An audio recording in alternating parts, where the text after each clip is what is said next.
Pour cette troisième capsule vidéo, intéressons-nous à la phrase.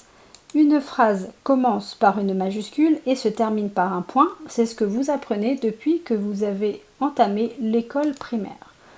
Donc la phrase est-elle verbale ou non verbale? Les crocodiles nagent dans la rivière. Ici, j'ai le sujet, j'ai le prédicat, donc le verbe ici, et j'ai le complément de phrase. Les crocodiles nagent dans la rivière. J'ai bien dit qu'il y avait un verbe. Donc il s'agit d'une phrase verbale. Des crocodiles dans la rivière. Où est le verbe? Il a disparu. Ce n'est pas une phrase verbale. Les types de phrases sont au nombre de 4. Déclarative, interrogative, injonctive et exclamative. La phrase déclarative exprime un fait ou une information. Elle se termine par un point. La phrase interrogative pose une question, soit totale, auquel cas il faut répondre oui ou non, soit elle pose une question partielle qui appelle une réponse. Dans tous les cas, les deux se termineront par un point d'interrogation. La phrase injonctive exprime un ordre, une interdiction ou un conseil. Elle se terminera par un point ou par un point d'exclamation. Et pour terminer sur les types de phrases, la phrase exclamative exprime une émotion et elle se termine par un point d'exclamation. C'était facile. Les formes de phrases sont au nombre de 2. La phrase affirmative et la phrase négative. Donc la phrase affirmative, elle affirme un fait. La phrase négative, elle nie un fait en utilisant la négation. La négation, c'est plus complexe que ne et pas. Il y a d'autres mots. Donc on a le mot ne qui se complète par pas, jamais, rien, personne, aucun, etc.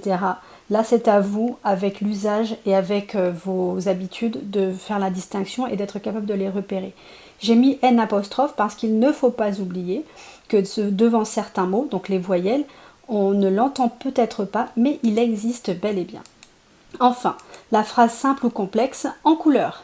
Le poète compose un texte pour la liberté. Comme je disais tout à l'heure, donc la phrase simple, c'est une phrase qui se compose d'un seul verbe conjugué. Ici, on appelle ça une proposition. Donc le poète, le sujet, compose un texte, le prédicat, pour la liberté, le complément de phrase. Les deux éléments, donc le sujet et le prédicat, sont indispensables à la compréhension de la phrase. Le complément de phrase ou complément circonstanciel est facultatif car il n'aide pas forcément à la compréhension, il sert à préciser les circonstances. C'est une phrase simple. Deuxième exemple, cette fois-ci une phrase complexe. Vous avez vu qu'il y a 2 groupes prédicats dans la même phrase. Donc ne faites pas comme moi, rajoutez bien le point à la fin de ces phrases. Donc le verbe ici en vert à l'intérieur de la même phrase. Donc j'ai 2 propositions pour une seule phrase. J'appelle ça une phrase complexe car elle est composée de 2 groupes verbaux.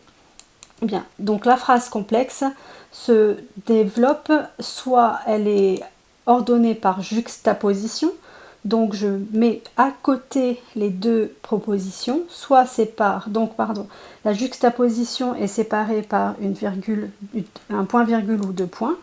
La phrase est coordonnée par de la coordination, donc par une conjonction de coordination que vous connaissez par cœur, ou encore par une subordination, donc par un pronom relatif, une conjonction de subordination ou un mot interrogatif. Mais nous reviendrons beaucoup plus longuement sur cet élément-là car cela mérite un cours à lui tout seul. Voilà, le cours est terminé, donc je vous invite à le revoir si vous avez eu du mal à comprendre car nous sommes allés un peu vite.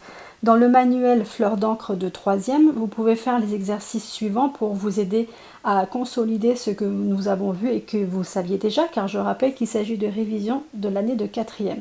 Donc les exercices 3, page 340, etc. Faites pause sur la vidéo, revenez en arrière, n'hésitez pas à regarder à nouveau si vous voulez être sûr d'avoir bien compris. Et je vous dis à bientôt pour la prochaine capsule vidéo.